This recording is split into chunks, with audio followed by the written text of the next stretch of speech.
Hey, what's up you guys, it's Vikeejeah, and it is time for another pregnancy update.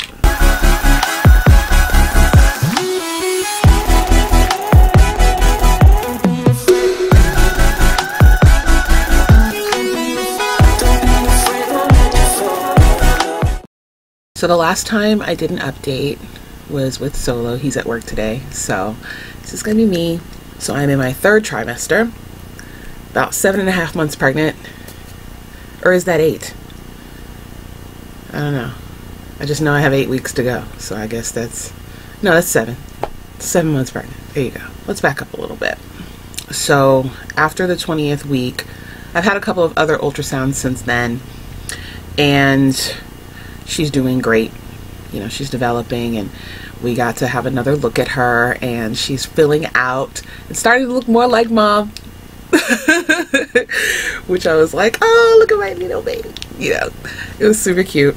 I initially had all my little ultrasound pictures up in my desk at work, but recently, you know, I've still been getting sick, and my anxiety is creeping in more, and I just felt like after discussion with my doctor, we decided that I really needed to chill. And one event in particular really shook me and made me reevaluate whether or not I could complete my seasonal assignment, or if I just needed to take a step back for my health. I was on my way to work one day, I want to say maybe like a month ago at this point, and I was listening to a podcast, just, you know, casually riding to work. 1 second, I'm driving and I'm fine. The next second, or what felt like the next second, there's a concrete divider between the, you know, opposing directions that people are driving. I was this close to hitting it. I have no idea where the time passed between me being in the fast lane and going over there. I didn't turn the wheel, nothing. And it freaked me out. I swerved back into the fast lane without even looking because I was that freaked out. But it seems like everyone else around me noticed that I was easing over because no one was near me as I'm still driving, but like, you know, cautiously so. I'm like, oh my God, what just happened? How did I get over there? How long was I drifting over for everyone to be this far away from me? And so I got off the highway close to my job because I needed to just stop. You know, I just needed to stop and reevaluate, and I called my mom. And her first instinct was come home. And I'm over here like, I really don't want to drive as it is. You know, I'm almost to work. I'm like 10 minutes away from my job. I don't even want to drive. I was just so nervous and scared. Like, did I black out? Did I pass out? Did I have a stroke? Like, I don't know. That event really consumed me that day. I couldn't really focus at work. I was making a lot of mistakes, forgetting things, you know, misplacing things, because I was just so traumatized, and was crying on and off because I'm thinking, gosh, if no one was in the car with me, I wouldn't have been able to call anyone because I would have been, I mean, God knows what. I don't know if I would have been dead. I don't know if I would have just been passed out or had a concussion or something. And then, of course, what would have happened to her? So I was just completely bugged out by this. And so was my husband. I did call him during my lunch break and I told him what happened, and he was just so upset. And his reaction was, you're not driving anymore. I'm driving you to work. If I have to come in later, it just is what it is. If I have to come in earlier so that I can pick you up on time, whatever. To his job, he was just like, you're not driving anymore. And that was where we left it. I did tell the doctor what happened. Well, I had spoke to the nurse because the doctor wasn't in the day that this happened. But I ended up telling the nurse on my day off what happened. And immediately she set me up with an appointment with my doctor Monday morning. And at that time, after I explained to her what happened, she did determine, at first they theorized, because I was doing my blood glucose levels at this point, that maybe I had like a dip in my blood sugar. But because I was able to recover from it on my own, my doctor concluded that it wasn't like a diabetic drop or something like that, because I'm not diabetic. She thinks it's something neurological, so she did book me an appointment with a neurologist, but that's not until January because they're just so booked that I couldn't get in any sooner. So that's not going to be helpful right now, but I haven't had an episode since then. I don't drive for long distances. I might go, you know, to Rite Aid, which is a couple of blocks away or something like that, but I cannot drive without somebody in the car, and I can't really drive for long distances because we don't know if it's going to happen again. So that started to take a strain on the car, because then whoever's driving me there has to drive back. So that's 4 trips. It's like 100 miles a day, basically. And we were spending a lot of money on gas, and so that was another factor in me deciding to quit early. But also I ended up getting sick from my husband, and I really honestly still haven't fully recovered from it. I am slightly anemic in the first place, but being sick while pregnant has really, everything has been exaggerated since I've been pregnant. So being sick while pregnant has been a really exhausting experience. I went into work anyway, even though I was hacking up my life and all of that. But one day, I was coughing so bad that I couldn't catch my breath, and I almost passed out at my desk. And I'm just like, gosh, it just seems like one thing after another is telling me that I need to just go home and rest. I spoke with my manager. She asked me how I was doing, and I just, you know, ever since the pass out episode, because I did tell her what happened on the way to work, and one of my coworkers volunteered to follow behind me on the way home because I had to get the car home. But I just explained to her, you know, I feel like you know, I wanted to do this overtime, but I ended up having to leave early on the Cyber Monday because I almost passed out at my desk, and I was just feeling like it wasn't letting up, and that I just needed to go home and rest. And I said, you know, I feel like really awful, but at the same time, I feel like something bad is going to happen if I don't stop working. And they agreed, you know, that my health comes first and that I need to take care of myself and my baby. So I spoke with my agency, and, you know, we just mutually agreed that I needed to end things. I felt awful. I was crying and feeling like I failed somehow, but that's really more my personality than the truth, you know. I'm somebody who likes to complete what they do, and the fact that my body was forcing me not to felt like a betrayal. Like, oh, stop this, just get better so you can work, and feeling like I will now have to be dependent on people until I'm able to get unemployment. Not that that's an issue. Like, obviously my husband will take care of me and whatever, but that's not something that I'm used to. I'm used to being the one who makes the most money and does what she wants. You know what I mean? Like, that's always been the way for me. So being limited in so many ways in my life has really kind of thrown me for a loop.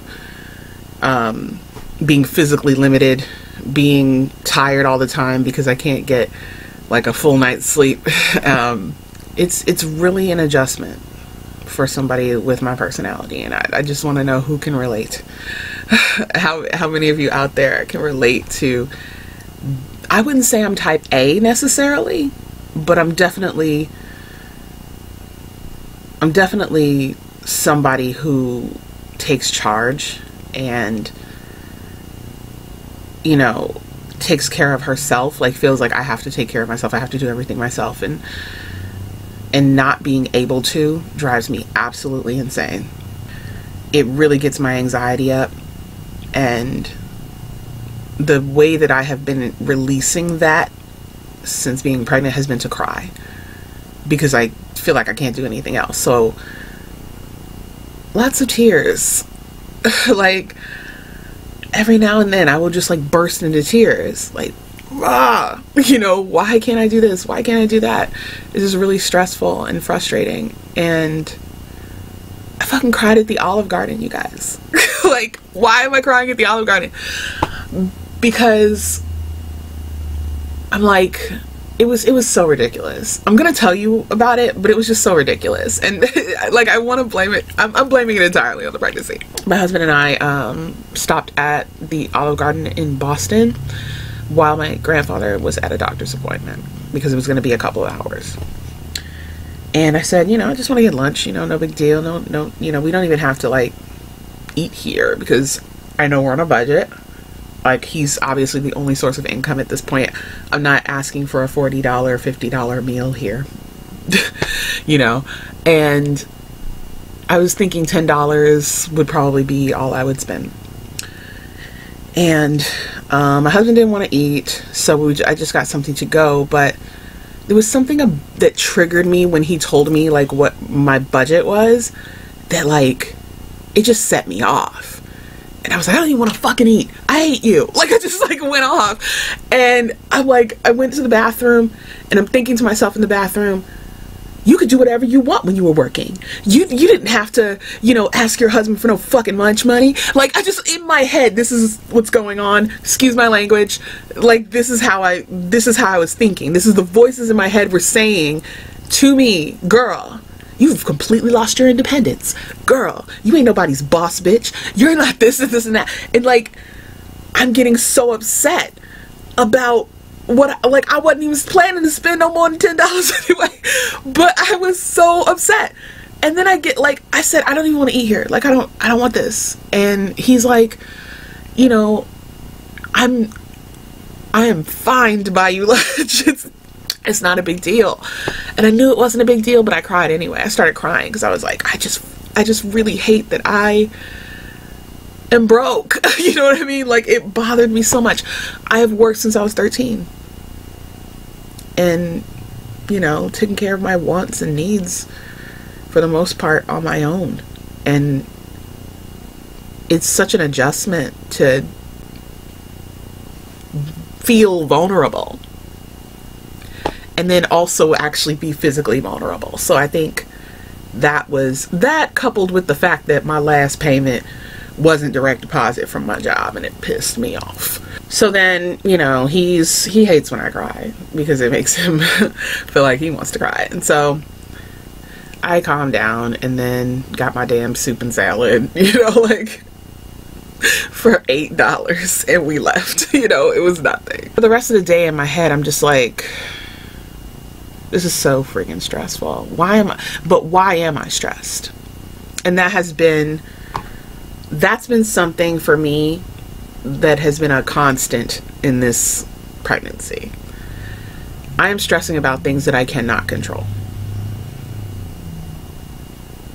And my therapist gave me a list to look at when I start to feel this way. She gave me this list called the worry list. And it's 3 different categories and 3 different solutions for the different types of things that trigger my anxiety. Needless worry, so the things that you worry about that are never going to happen anyway. Real worry, things that are happening or scheduled to happen. And then positive worry, so anxious about a new job or a job interview, driving test, things like that. Short-term effect for positive worry is that it brings positive change. So that's not really something that you need to not worry about. Like, it's just you have butterflies, you're nervous, it's cool. And then there's real worry, and the way it affects you, you have to come up with action steps to help you through the worry. So if it's actually happening, what sort of coping mechanisms can you use to kind of de-escalate your panic? And then needless worry, there's no actions available, you need to stop worrying about it. And so when I get in these like moments of like fits of crying or just like hyperventilating or my heart is racing and whatever, I do a 5-5-5 version of breathing exercises, and it really helps kind of calm me down and all of that. Who else can relate to anxiety? Because this has been a doozy. That was my little wireless mouse. It's been a doozy. Just trying to not worry about things that I can't control and realizing what I can't control. So that's been the biggest lesson this whole time. Meanwhile, she's gestating, you know, she's kicking, punching. We went to see the Avengers. Was it the Avengers? No. Justice League, there we go. You know, I ain't nobody's comic enthusiast, but I like these movies. I think they're fun. So I went with my homegirl, and we went to see Justice League, and it was so fun. I thought it was a really fun movie. And apparently so did Nalla, because she was just a punch-in. Like, I felt like all the action scenes, when it got really loud, like, she was very, very active. And to the point where I actually got nauseous. I had to go to the bathroom because I was nauseous. I still enjoyed the movie very much, and I felt like she thought she was Wonder Woman. It was really cute. We arrive at about 29 weeks, right? And I went to see my doctor again. I had seen her a couple of times because I'm starting to see her every 2 weeks. And it's going to become every week in another month. So went to see the doctor, and I got the shot for, they determined I didn't have the gestational diabetes, so I don't have to prick my finger anymore. That was annoying. And the reason I had to prick my finger versus taking the liquid is because I had the weight loss surgery, and it's not as accurate with taking the liquid, so I had to prick my finger. So no gestational diabetes. My baby is growing at an average rate, 27th percentile. She is about 3 pounds at this point. At the time, she was just like 2.5 or something like that. And what else? Oh yeah, and then they gave me this shot for, I forgot what it's called. It's like a 3-letter acronym, the TBH or something like that. If you know what it is, please comment. I can't remember what it is. I'm sorry. But they gave me that shot, and honestly, I think that's what made me sick. Because every time I get a vaccination, I get sick. What else happened? Did another ultrasound. We got those really cute pictures of her, and Solomon wanted to see her face, so the nurse, you know, because she's head down at this point, so the nurse let him see her face, and she's got like cheeks now, you know, because she's gaining weight, so she's got like cheeks, and she's just can't wait to hug her. I'm starting to really feel her now, like moving a lot. Like she's been moving, she's been very, very active this whole time, but like now I can determine between a foot and a fist, you know. And I actually, at one night, I felt her head turn. I think that was like last week. I felt her head turn, and it was super uncomfortable, but I also realized that I felt what felt like hair. So I feel like she has like hair on her head now, and just imagining how she looks more and more, like the more we get to see her, and it's really exciting. So in the midst of things, I have determined that pregnancy itself is what I don't like, but I can't wait for my baby.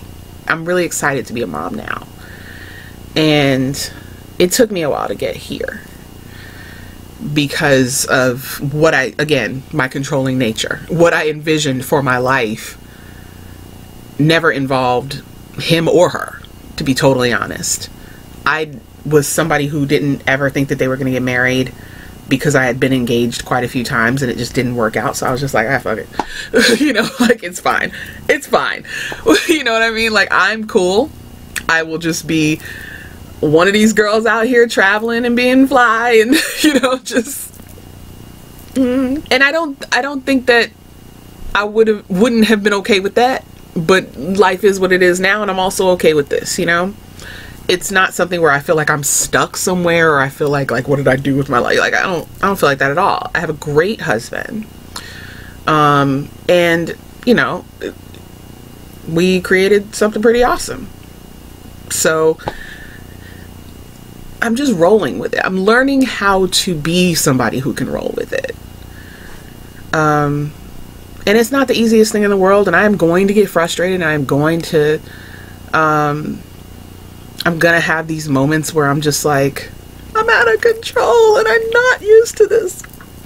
The walls are closing in on me. I'm going to have these instances of feeling out of control because I'm used to being in control of everything. So just learning to cope with that. And I am going to continue to see my therapist because she's awesome. And I always feel clear after I leave my therapist because she gives me perspective that I can't get from talking to my family. I just can't. And sometimes that I don't see myself. Like she mentioned to me in one of my sessions with her that the pregnancy is what I didn't enjoy, not the baby. And that's the reason that I didn't go through with having an abortion back when I was considering it. It wasn't because I didn't want a baby. It was because I didn't like how I felt. I didn't like feeling out of control. Really important distinction to realize so that you don't regret your choice. And I think I would have, because